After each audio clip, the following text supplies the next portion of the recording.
Bonjour, nous sommes toujours dans la suite de notre résolution parce que nous sommes en train de vous accompagner d'avoir lieu des maquis.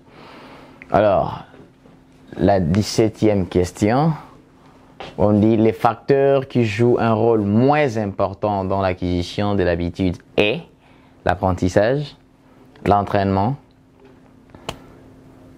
essai-erreur, exercice et l'hérédité. Voilà. La question suivante. La phase la plus importante de l'acte volontaire est le commandement, la conception, la décision, la délibération, l'exécution.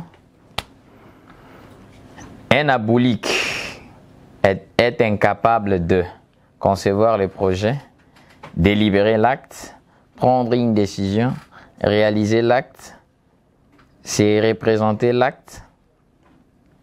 Voilà, ce sont là les trois questions que nous allons essayer de répondre, auxquelles nous allons essayer de répondre. Alors,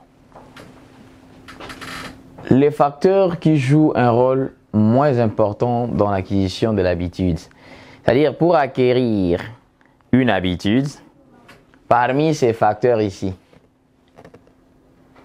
l'un est moins important, donc il est moins utile. C'est-à-dire, on ne peut même pas parler de ces facteurs-là pour que l'on puisse acquérir une habitude. Voilà. Alors, nous avons l'apprentissage. L'apprentissage, c'est le processus de changement du comportement par la voie des exercices. Nous avons l'entraînement. L'entraînement, ici, c'est une série des exercices à faire. Nous avons essai-erreur. Essai-erreur, c'est un tâtonnement. C'est le tâtonnement qui permet de créer ou d'inventer une chose. Exemple, par exemple, chez les réparateurs, n'est-ce pas? Ils bricolent, n'est-ce pas? Les bricolages constituent les essais-erreurs. Voilà. Nous avons les exercices qui est, n'est-ce pas, un entraînement. Nous avons l'hérédité qui est la transmission des caractères des ascendants aux descendants. Mais est-ce que pour acquérir une habitude, il faut, n'est-ce pas, passer par l'apprentissage, il faut passer par l'entraînement, il faut passer par les essais-erreurs, il faut passer par les exercices ou il faut passer par l'hérédité? Bien avant cela, nous allons donner la définition du terme habitude. L'habitude, c'est en fait la répétition. C'est une disposition qui est acquise par la répétition fréquente, régulière des mêmes actes.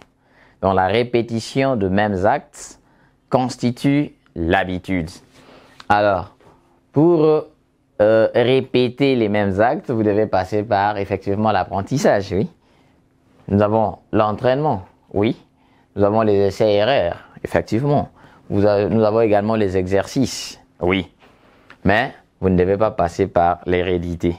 L'hérédité n'est rien autre que la transmission des caractères des générations, n'est-ce pas, ascendantes aux générations descendantes. Donc ici, la bonne réponse, c'est l'assertion et l'hérédité. L'hérédité est un facteur, joue un rôle, moins important dans l'acquisition de l'habitude ou dans la formation de l'habitude. Alors, la question suivante, c'est la phase la plus importante de l'acte volontaire est le commandement, la conception, la décision, la délibération, l'exécution. Alors, c'est-à-dire pour parler réellement de l'acte volontaire, il faut réunir, n'est-ce pas, quelques étapes ou phases. Alors on dit la phase la plus importante. C'est laquelle? Nous avons le commandement. Non. D'abord, le commandement, c'est le fait d'intimer les ordres. Alors ici, le commandement d'ailleurs ne fait même pas partie de l'une des étapes de l'acte volontaire. Nous avons la conception, la décision, la délibération et l'exécution. Toutes ces assertions ici font partie des étapes de l'acte volontaire. Mais laquelle maintenant est la plus importante parmi la conception, la décision, la délibération et l'exécution? Nous commençons par la conception. La conception ici, c'est la représentation de l'acte avant qu'il ne soit posé ou réalisé. C'est-à-dire, c'est l'idée. Quelqu'un, vous allez voir un voleur, il passe là, il voit qu'il y a, par exemple, quelqu'un a déposé l'ordinateur, le laptop sur la table, mais il voit personne, il commence maintenant à se représenter l'acte en tête. Comment est-ce qu'il va procéder? C'est ça, la conception. Conception, on dit conception ou l'idée, donc la représentation de l'acte avant qu'il ne soit posé ou exécuté. Nous avons la décision. La décision ici, c'est le choix entre deux ou plusieurs possibilités.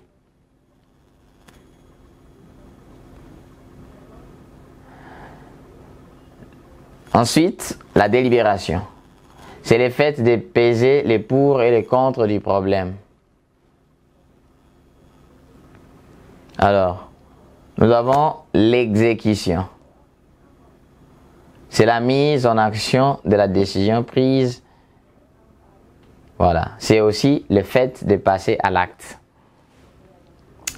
Maintenant, après avoir expliqué, fourni des définitions, donné des définitions de chacune des étapes ou phases, maintenant on va dans la résolution où on trouve la bonne réponse parmi celles nous proposées.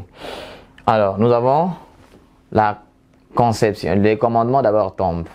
La conception, la représentation de l'idée. Vous pouvez vous représenter une idée, mais n'est-ce pas, ce n'est pas la phase la plus importante de l'acte volontaire. Nous avons la décision. La décision nous dit, c'est le choix entre deux ou plusieurs possibilités. Les choix entre deux ou plusieurs possibilités. Alors, ici, qu'est-ce qui se passe? On est en face, n'est-ce pas, des possibilités ici. Maintenant, pour que vous puissiez réellement procéder à l'acte, vous devez choisir. N'est-ce pas? Vous avez des possibilités ici. Maintenant, on vous demande de faire quoi? De choisir entre deux ou plusieurs possibilités. Quelles sont les possibilités que vous allez choisir? Donc, le choix des possibilités vous permettra maintenant d'accéder, n'est-ce pas, à l'étape que nous appelons l'exécution. Et on dit c'est l'étape ou la phase la plus importante. Voilà. Donc ici, la bonne réponse c'est l'assertion C. Parce que c'est au niveau de la décision que vous allez choisir les possibilités. La délibération, c'est le fait seulement de peser les pour et les contre. Relever les points positifs comme les points négatifs pour aboutir à une solution qu'on envisage. L'exécution ici, c'est le fait simplement de mettre en pratique, de réaliser, n'est-ce pas, mettre en action votre décision, n'est-ce pas? C'est le fait de passer à l'acte. Donc la bonne réponse ici, c'est l'assertion C, la décision. Alors la dernière question, on dit un aboulique est incapable de 1. Concevoir le projet, délibérer l'acte, prendre une décision, réaliser l'acte, c'est représenter l'acte. Attention. Avant de répondre à cette question, nous allons définir d'abord ce que c'est qu'un aboulique. L'abouli, ça vient de là, abouli. Donc un aboulique, on dit par définition, c'est une personne incapable de passer à l'acte. Alors parmi les assertions nous proposées ici, nous avons concevoir les projets. Non, non, non, ce n'est pas celui-là. Délibérer l'acte. Non. Prendre une décision. Non. Réaliser l'acte. Oui. Parce qu'on nous dit, c'est une personne qui est incapable de passer à l'acte. Donc, c'est l'assertion D. Voilà comment on trouve de bonnes réponses. Toujours, je vous ai dit, vous devez bien lire, n'est-ce pas, les cours de classes inférieures que vous avez eu dans des classes inférieures. Lisez à partir des premières des humanités, c'est-à-dire 3e, jusqu'en 4e des humanités, c'est-à-dire 6e, pour vous permettre de bien répondre à des questions. Et avant de répondre, il faut commencer par définir, expliquer, n'est-ce pas, toutes les assertions. Et alors, vous allez aboutir à une bonne réponse. Portez-vous bien et à la prochaine.